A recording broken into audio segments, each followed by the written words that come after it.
17 ربیع الاول شریف ہے اور انگریزی ماہ کے اعتبار سے آج تاریخ 14 ہے۔ اللہ تبارک و تعالی سے دعا ہے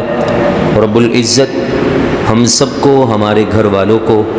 پیارے آقا صلی اللہ علیہ وسلم کی پیاری سیرت کے عنوان کو صحیح طور پر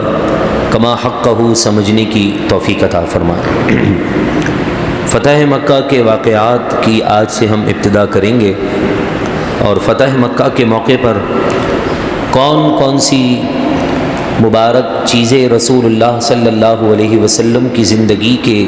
سبق سے ہمیں حاصل ہو رہی ہیں، ہم ان کو انشاءاللہ اپنے ان جمعۃ المبارک کے خطبے کے درس میں سماعت کریں گے۔ سب سے پہلے تو یہ بات سمجھ لیجئے کہ عقائد جہاں صلی اللہ تعالیٰ علیہ وسلم کی سیرت کا ہر عنوان، ہر سبق، ہر درس ہمارے لیے ایک نصیحت ہے، ہمارے لیے ایک پیغام ہے، اور سنہرے الفاظ کے ساتھ لکھا جانے والا سب سے پیارا اور سب سے دلکش واقعہ سیرت مصطفیٰ میں وہ فتح مکہ کا واقعہ ہے کہ جس سرزمین سے اللہ کے نبی علیہ الصلاۃ والسلام کو اوباش قسم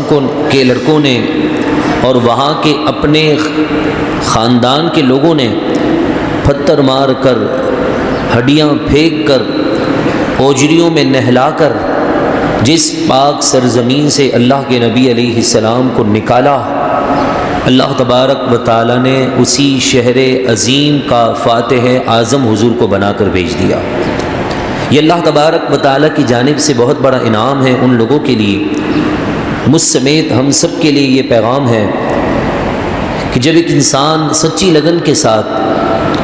دین کے لیے اپنے آپ کو وقف کر دے اور دین کی راہ پر سچے راستے پر چلتا رہے، تو ایک وقت وہ آتا ہے کہ اللہ رب العزت لوگوں کے سینوں میں محبت خود بخود پیدا کر دیتا ہے، اور جس سرزمین سے اس بندے کو نکالا جاتا ہے، جہاں لوگ اس کی قدر نہیں کرتے، وہ سارے کے سارے لوگ اسی بندے کی اقتداء میں آ کر نمازیں ادا کرنے کے لیے فخر محسوس کر رہے ہوتے ہیں۔ فتح مکہ کے اور بھی اسباق ہیں، معاف کر دینا۔ میرے محبوب علیہ الصلاۃ والسلام کا سب سے پیارا جو زندگی کا سبق ہے عفو درگزر، وہ فتح مکہ کے عنوان سے ہمیں بہت احسن انداز میں سیکھنے کو مل رہا ہے کہ قریش مکہ کہ جنہوں نے عقائد جہاں صلی اللہ علیہ وسلم کے خاندان، آپ کے خون، آپ کے دندان مبارک، بلکہ آپ کا کوئی جسم کا حصہ یا آپ کے کسی بھی غلام کے جسم کا کوئی حصہ ایسا نہیں کہ جس پر تکلیف نہ دی ہو، لیکن جس دن فتح مکہ ہوا، اللہ کے نبی علیہ الصلاۃ والسلام نے عفو درگزر کا وہ پیغام سنا دیا، وہ پیغام عطا کر دیا جو رہتی دنیا تک نہ تو اس کے بعد کوئی ایسا عفو درگزر کا پیغام دے سکتا ہے اور نہ ہی کر کے دکھا سکتا ہے۔ فتح مکہ کی جو تاریخ ہے وہ بڑی ہی پیاری اور چھوٹے بچوں کے لیے کہانی کے طور پر، کیونکہ انہیں نصیحت کی باتیں سمجھ نہیں آتی، بنسبت انہیں کہانیاں، واقعات ذہن میں بیٹھ جاتے ہیں، تو آپ سے بھی میں درخواست یہی کروں گا کہ آپ فتح مکہ کے درس اور نصیحت کی باتیں اپنے لیے رکھیں، اور ان واقعات کو ازبر اپنی زبان میں کر کے ٹوٹے پھوٹے الفاظ حضور کی محبت میں اپنی اولاد تک ضرور پہنچائیں۔ سب سے پہلے فتح مکہ کا جو یہ عظیم معرکہ ہے وہ وجود میں کیوں آیا، اس کے متعلق بہت سا کلام کیا گیا ہے۔ اس کا خلاصہ یہ ہے کہ اگر آپ کو یاد ہو کہ 6 سنہ ہجری میں رسول اللہ صلی اللہ علیہ وسلم نے صلح حدیبیہ کے موقع پر ایک صلح کی تھی، ایک معاہدہ کیا تھا، اور ان معاہدوں کی شرطوں میں سے ایک شرط یہ تھی کہ اب مسلمان مدینے کی طرف رہیں گے، اور جتنے بھی کافر ہیں اور جو قریش کے ساتھ رہنا چاہتے ہیں وہ مکۃ المکرمہ کی سرزمین میں رہیں گے، ہم آپس میں لڑیں گے نہیں، ایک دوسرے کے خلاف تلواریں نہیں اٹھائیں گے۔ لیکن مکۃ المکرمہ کے اطراف میں جتنے قبائل اور جتنے لوگ رہتے تھے خاندان کے، بہت سارے قبیلے آباد تھے، ان میں دو قبیلے، ایک بنو بکر اور ایک بنو خزاعہ، ان کی آپس میں بڑی جنگیں اور لڑائیاں رہتی تھیں، یہاں تک کہ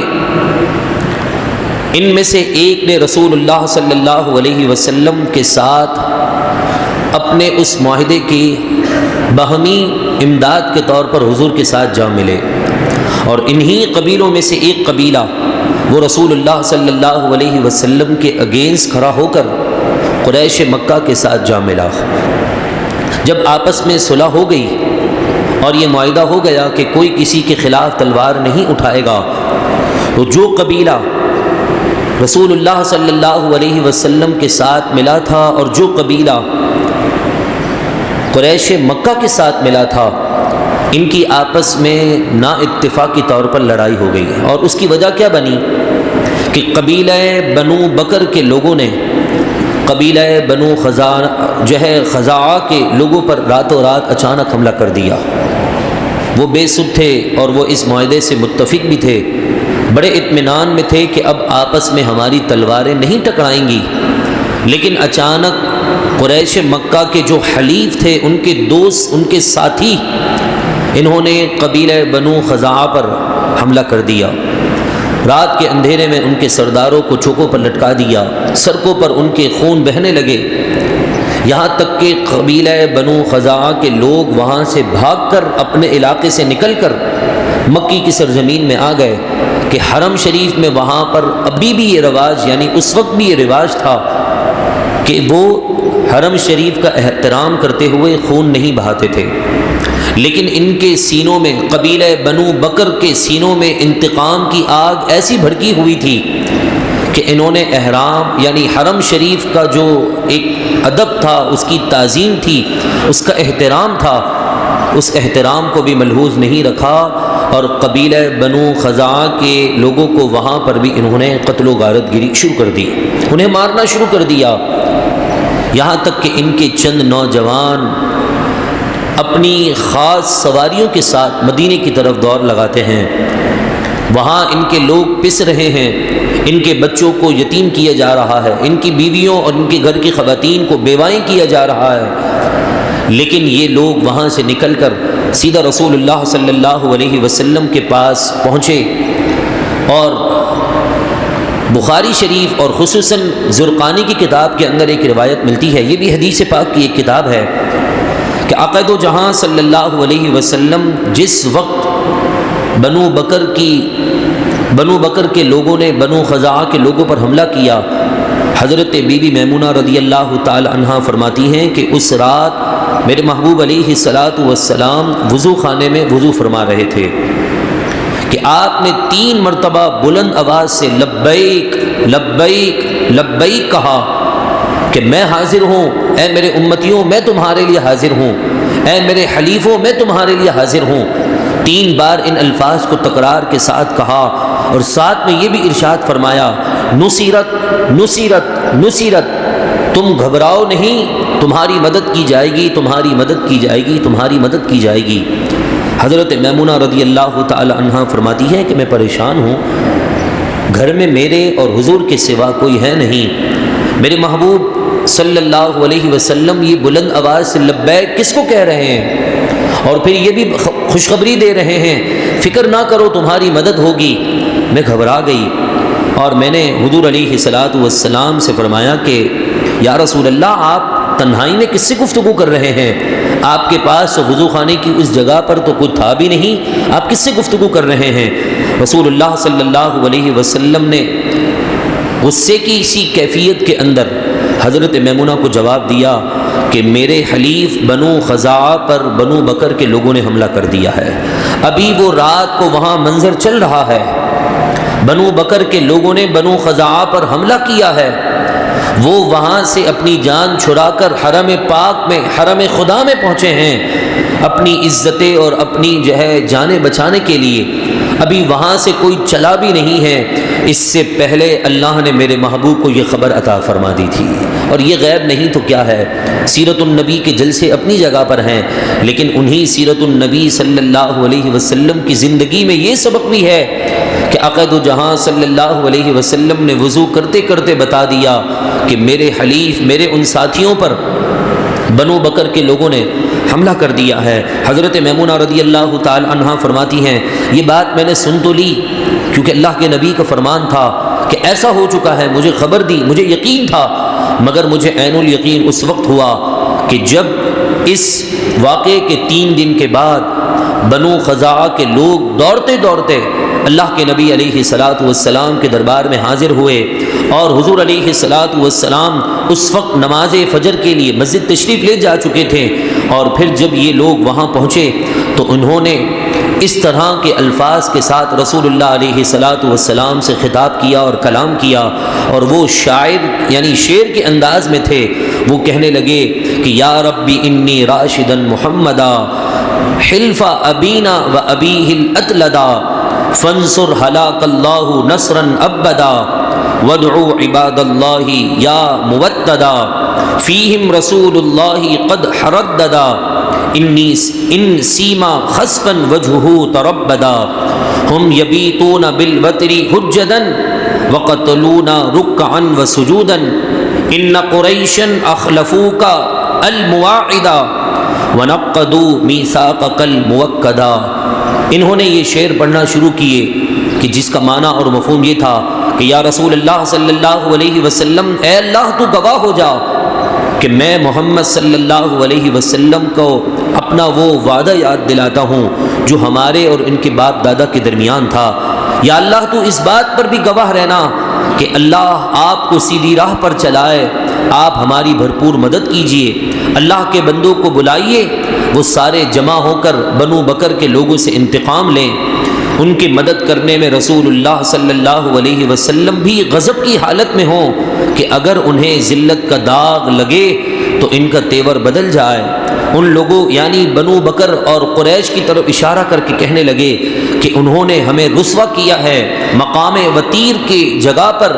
ہمارے بچوں اور ہمارے خواتین کا خون بہا دیا ہے، رکوع اور سجدے کی حالت میں بھی ہم لوگوں کو بے دردی کے ساتھ قتل کیا ہے۔ یعنی رکوع اور سجدے سے مراد حرم کعبہ کی طرف اشارہ ہے، اور پھر کہنے لگے یقیناً قریش نے آپ سے وعدہ خلافی کی ہے اور آپ مضبوطی سے وعدہ پورا کرنے والے ہیں، لہذا آپ ان سے انتقام لینے کے لیے ہمارے ساتھ فوج بھیج دیجیے۔ رسول اللہ صلی اللہ علیہ وسلم نے جب ان اشعار کو سنا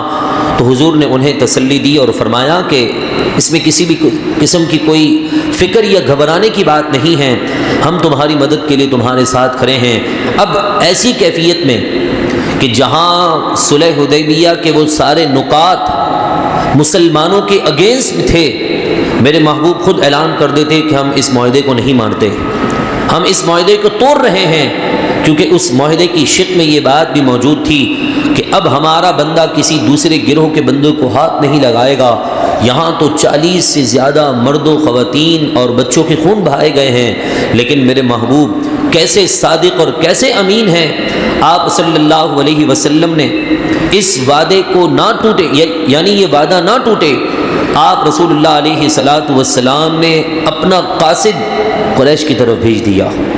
اور کہا کہ دیکھو یہ تم نے غلط کام کیا ہے، لہذا تمہارے پاس 3 آپشن ہیں، ان 3 آپشن میں سے کسی ایک کا تم خود اپنی طور پر منتخب کر لو کہ کون سے تم اس چوائس کو پسند کرتے ہو۔ وہ 3 شقیں کون سی تھیں؟ فرمایا یا تو ایک کام یہ کرو کہ بنو خزاعہ کے مقتولوں کا خون بہا ادا کر دو، جن جن لوگوں کو قتل کیا گیا ہے ایک ایک آدمی ایک ایک عورت کے بدلے جس نے قتل کیا ہے اس کو پیش کر دو، یا پھر مال کی قیمت ادا کر دو، یا پھر اگر یہ نہیں کر سکتے تو پھر قریش قبیلہ بنو بکر کی حمایت سے الگ ہو جائے اور یہ کہہ دے کہ ہمارا اس گروہ سے کوئی تعلق نہیں ہے، تو ہم بنو خزاعہ اور ہم مسلمان مل کر اس سے خود انتقام اور اس سے خود بدلہ لے لیں گے۔ لیکن تیسری بات یہ ہے کہ اگر تم یہ بھی نہیں کر سکتے تو اعلان کر دو کہ حدیبیہ کے موقع پر جو ہمارا معاہدہ اور صلح ہوئی تھی اب وہ ختم ہو چکی ہے، لہذا اگر تم ان 3 باتوں میں سے جو مانو گے ہم تمہیں اختیار دیتے ہیں، جو تم مان لو تو ٹھیک ہے، اور اگر نہیں مانتے تو ان تینوں میں سے تمہیں کوئی ایک بات کو تسلیم کرنا ہوگا۔ جب یہ قاصد رسول اللہ صلی اللہ علیہ وسلم کی شرطیں لے کر قریش مکہ کے پاس پہنچا تو اس وقت قریش مکہ نے اپنی عزت بچانے کے لیے تیسری شرط کو مان لیا، کیونکہ اگر یہ بنو بکر کے قبیلے سے الگ ہونے کا اعلان کرتے تو ان کی جو وہاں زبان دی گئی تھی وہ زبان خراب ہو جاتی ہے۔ پہلی جو بات تھی کہ بنو خزاعہ کے مقتولوں کا خون بہا ادا کر دو، تو اپنی انسلٹ اور اپنی بے عزتی اس میں محسوس کرتے کہ ہم نے ایک تو ان پر چڑھائی کی، ان کے لوگوں کو مارا، اب بدلے میں ہم اپنے ہی بندے مروا دیں تو یہ بھی ہمارے لیے ٹھیک نہیں ہوگا۔ لہذا انہوں نے مناسب اسی بات کو سمجھا کہ ہم صلح حدیبیہ کے اس معاہدے کو ختم کر دیتے ہیں، اس کے اندر دونوں فریقوں کی طرف سے عزت رہ جائے گی۔ ان کے خیالوں میں یہ بات نہ تھی کہ آنن فانن یہاں صلح حدیبیہ کا وہ وعدہ ٹوٹے گا ان کی جانب سے، اور یہاں مسلمانوں کی فوج مکۃ المکرمہ کے دروازے پر آ جائے گی۔ انہیں اس بات کا اندازہ نہ تھا۔ رسول اللہ صلی اللہ علیہ وسلم کو جب اس بات کا علم ہوا کہ قریش مکہ نے اور سردار مکہ نے اس بات کو تسلیم کیا ہے کہ وہ تیسری شرط ماننے کے لیے تیار ہیں، تو جیسے ہی خبر ملی اللہ کے نبی علیہ الصلاۃ والسلام نے ایک اعلان کرنے والے منادی اعلان کرنے والے کو حکم دیا کہ مدینے کی گلیوں میں اعلان کر دو کہ اب وہ خوشی کے لمحات آ چکے ہیں کہ ہم جلوس کی شکل میں